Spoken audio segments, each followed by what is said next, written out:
The Ford Expedition has been around since the mid-1990s, and now in its 5th generation for 2025, it's brand new.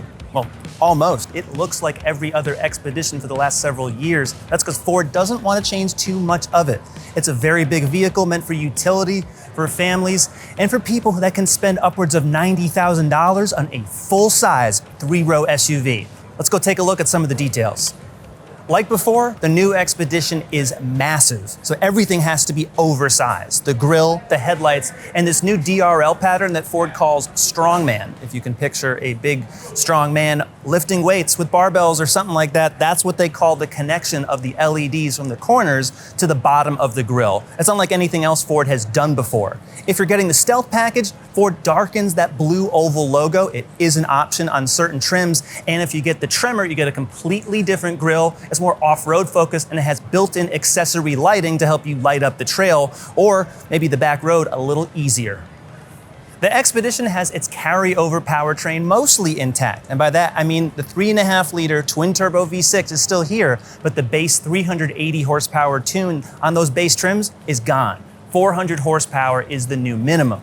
440 horsepower and over 500 pound-feet of torque is now standard on the Tremor and other top Expedition trims. You're getting a 10-speed automatic transmission, 4x2, 4x4 on certain models, an electronic locking rear diff. Also, low-range transfer cases if you're getting the 4x4 models.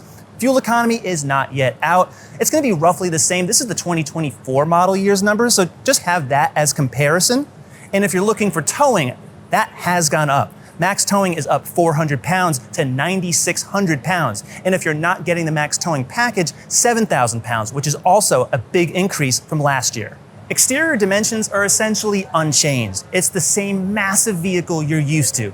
Based upon the F-150, it's got big doors and even longer third row if you're ordering the Expedition Max. Both of those models will continue, the standard length and the extended, but the wheel sizes are massive, up to 24 inches if you're ordering the Platinum. The Tremor has 18-inch wheels, and this model, this is the King Ranch, it's got 22s. Any wheel choice you're choosing is going to be quite large.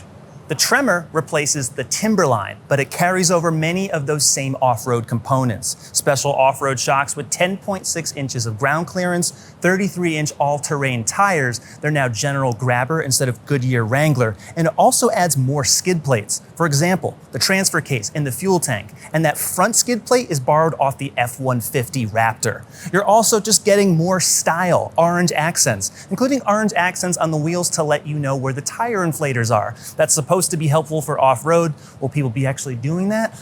I don't really know, but it does look cool. You also get powder-coated side steps and just a different grille and appearance package altogether. The taillights are different and the shape is a little different, but here's where the big change is. The tailgate is no longer a glass hatch. It's more like a Range Rover, where the bottom section folds down, picnic bench style, and you can actually use it like that. So this piece, you can actually have this up here for a table, another shelf. It's kind of cool. You can also fold it back like this. And now it's a seat back, and as long as you and someone else aren't over 600 pounds, watch your diet, this is where you can enjoy the game. Instead of one big, large portrait touchscreen, there's a 13-inch touchscreen in the center and a 24-inch display on top. That's non-touch. It's very similar to the setup in the Lincoln Nautilus. You can watch that review for all the details, but it's the same in that it's Google OS. So it's running native Google Maps, Google Assistant, and these will show up on the top screen. You can reconfigure what's on top there, tire pressure, gauges, all sorts of things. Climate controls are here, front and center. Thank goodness for manual air vent controls. They're not electronic. And of course, multiple driving modes. Everything is pretty much accessible right here. We really have to wait and test this out to see whether or not this works truly well on the road. But Blue Cruise, Ford's hands-free driving assistant, that is standard on most of the trims, or it's optional.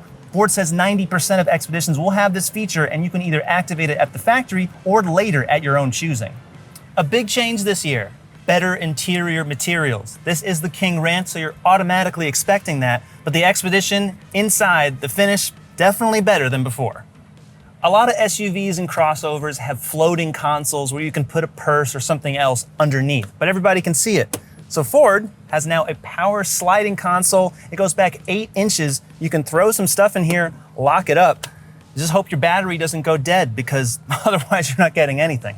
There's now curved wood and metal trim across the entire dash. Everything you touch just feels better. It's tighter finish. The plastic grains are better. It definitely looks and feels and smells better. There's some interesting design choices, such as this Squircle steering wheel. It's oval, and it's meant so you can see these top screens easier without everything getting blocked. But I do like the fit and finish overall. The wood, the metal, just the panel gaps. Everything is a lot better from the last Expedition I tested just a few years ago.